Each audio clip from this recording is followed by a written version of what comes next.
दोस्तों, पुराणों में वर्णित है कि जब प्रेम सच्चा हो, श्रद्धा से भरा हो और आत्मा से जुड़ा हो, तब वह प्रेम केवल इस जन्म तक सीमित नहीं रहता, बल्कि 7 जन्मों तक अमर हो जाता है।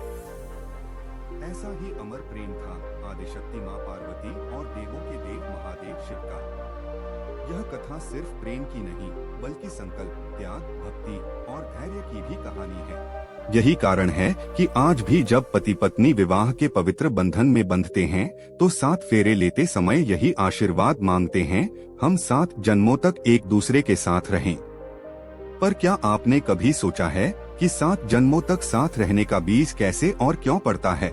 आइए इस कथा को जानते हैं। सृष्टि के आदिकाल में जब धरती पर चारों ओर तप, साधना और ज्ञान की ज्योति फैली थी, तब कैलाश पर्वत पर महादेव शिव विराजते थे। वह तपस्वी, विरक्त, साक्षात संन्यास के प्रतिमूर्ति थे।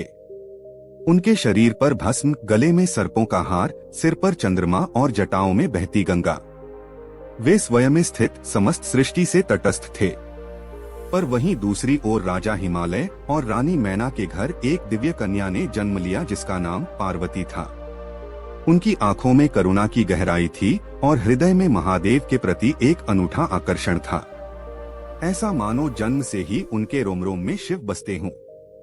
जब पार्वती बालिका थीं, तभी एक दिन उन्होंने अपने माता पिता से पूछा, माँ, संसार में सबसे श्रेष्ठ कौन है?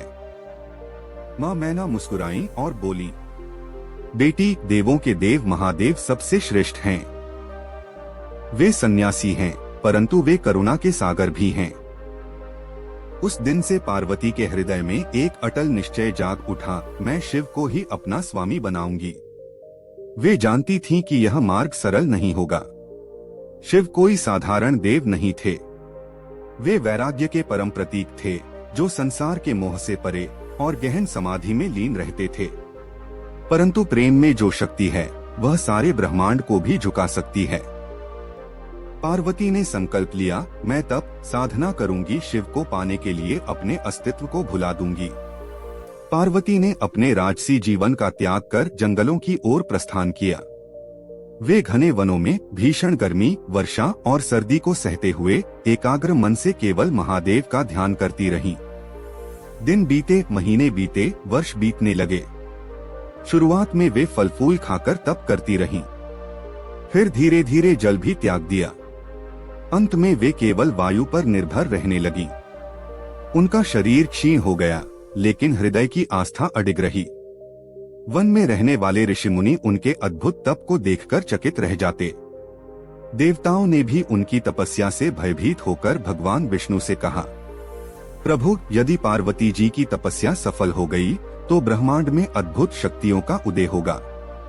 भगवान विष्णु मुस्कुराए और बोले, जो प्रेम सत्य है, उसे कोई बाधा नहीं रोक सकती। महादेव कैलाश पर्वत पर अपनी गहन तपस्या में लीन थे। उनके पास पार्वती की तपस्या का संदेश पहुंचाया गया, लेकिन उन्होंने पार्वती की भक्ति की परीक्षा लेने के लिए स्वयं एक वृद्ध साधु का वेश धारण किया और उनके सामने प्रकट हुए। वृद्ध साधु ने पार्वती से पूछा, बेटी, तुम इस अवस्था में किस लिए तप कर रही हो? पार्वती ने विनम्रता से उत्तर दिया, मैं भगवान शिव को पाने के लिए तप कर रही हूँ। वृद्ध साधु हंस पड़े और बोले, अरे मूर्ख बालिका, शिव तो श्मशान में रहने वाले भूतों के राजा हैं।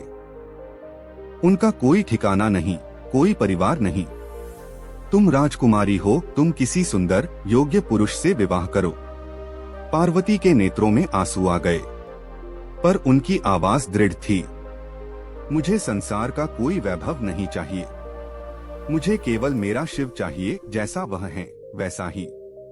वृद्ध साधु भीतर से प्रसन्न हुए, पर बाहर से बोले, सोच लो बेटी, यह मार्ग कठिन है। पार्वती ने अपनी आंखें बंद कर लीं और गहन विश्वास से कहा, जो भी कठिनाई हो, मैं स्वीकार करूंगी। शिव मेरे आराध्य हैं, मेरे प्राण हैं। वृद्ध रूपी शिव अंतर्धान हो गए। उनकी आंखों में भी आंसू थे, प्रेम ने उन्हें जीत लिया था। समय आया जब महादेव ने पार्वती को स्वीकार करने का निर्णय लिया। सारा ब्रह्मांड उल्लास से भर गया। देवताओं ने स्वयं विवाह का आयोजन किया। कैलाश पर्वत से लेकर स्वर्ग तक उत्सव का वातावरण बन गया। महादेव ने अपनी बारात सजाई, परंतु यह कोई साधारण बारात नहीं थी। भूत, प्रेत, गंधर्व, किन्नर, नाग और विभिन्न जीव जंतु सब बाराती बने। उनका रूप विकराल था, शरीर पर भस्म, गले में नाग, भयंकर रूप था। राजा हिमालय और रानी मैना यह देखकर भयभीत हो उठे। रानी मैना तो बेहोश ही हो गईं। उन्होंने पार्वती से कहा, बेटी, क्या यही तुम्हारे स्वामी हैं? पार्वती मुस्कुराईं, हाँ माँ, जो बाहर से भयावह है वही भीतर से सबसे सुंदर है। शिव के स्वरूप के पीछे असीम प्रेम और करुणा है।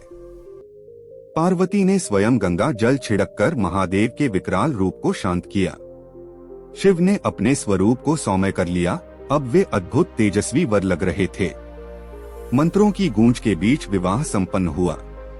शिव ने पार्वती का हाथ थामते हुए वचन दिया, जिस प्रकार तुमने धैर्य और भक्ति से मुझे पाया है, उसी प्रकार मैं भी अनंत काल तक तुम्हारे साथ रहूंगा। हर जन्म में तुम्हारा पति बनकर तुम्हारी रक्षा करूंगा। पार्वती की आंखों से आनंद के आंसू बहने लगे। उन्होंने भी वचन दिया, स्वामी, मैं हर जन्म में आपकी अर्धांगिनी बनूंगी। चाहे कितनी भी कठिनाइयां क्यों न आए, मैं आपका साथ कभी नहीं छोड़ूंगी। विवाह की सप्तपदी के समय दोनों ने 7 वचन लिए। प्रेम, विश्वास, धैर्य, सेवा, क्षमा, समर्पण और साथ का वचन। यही 7 वचन 7 जन्मों के बंधन का कारण बने।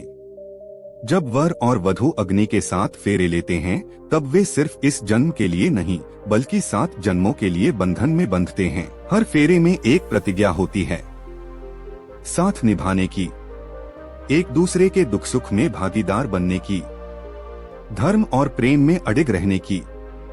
शिव और पार्वती ने भी 7 फेरे में यह प्रण लिया था कि हम न केवल इस जन्म में, बल्कि आने वाले हर जन्म में एक दूसरे के अटूट साथी रहेंगे। विवाह के बाद भी शिव और पार्वती का जीवन साधारण नहीं था। पार्वती ने शिव के साथ घोर तप, साधना और गहन समाधि में भी साथ निभाया। जब शिव ने संसार के कल्याण के लिए समुद्र मंथन के समय विषपान किया, तब पार्वती ही उनका विष गले में रोकने के लिए उनका कंठ दबाती हैं। जब शिव समाधि में लीन होते हैं, तो पार्वती उनके पास बैठकर वर्षों प्रतीक्षा करती हैं। उनका प्रेम केवल शब्दों का नहीं, त्याग, सहनशीलता और निर्बाध श्रद्धा का प्रतीक है।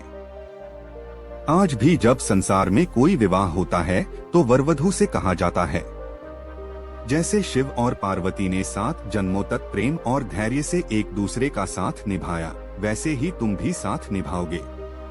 पर यह साथ सिर्फ शब्दों का नहीं होता। यह साथ होता है समर्पण का, अपने अहंकार को त्यागने का, प्रेम को साधना बनाने का। जो पति पत्नी एक दूसरे को बिना शर्त स्वीकार करते हैं, एक दूसरे के दुख सुख में सहभागी बनते हैं, वही शिव पार्वती की तरह 7 जन्मों तक साथ रहते हैं। शिव और पार्वती की कथा हमें सिखाती है कि सच्चा प्रेम कभी आसान नहीं होता, परंतु यदि प्रेम में श्रद्धा हो, धैर्य हो और निस्वार्थ समर्पण हो, तो वह प्रेम समय, जन्म और मृत्यु से भी परे अमर हो जाता है। यही अमर प्रेम, यही 7 जन्मों का अटूट बंधन है। वीडियो अच्छी लगी हो तो वीडियो को लाइक करें और ऐसी ही वीडियो देखने के लिए चैनल को सब्सक्राइब जरूर करें। धन्यवाद दोस्तों।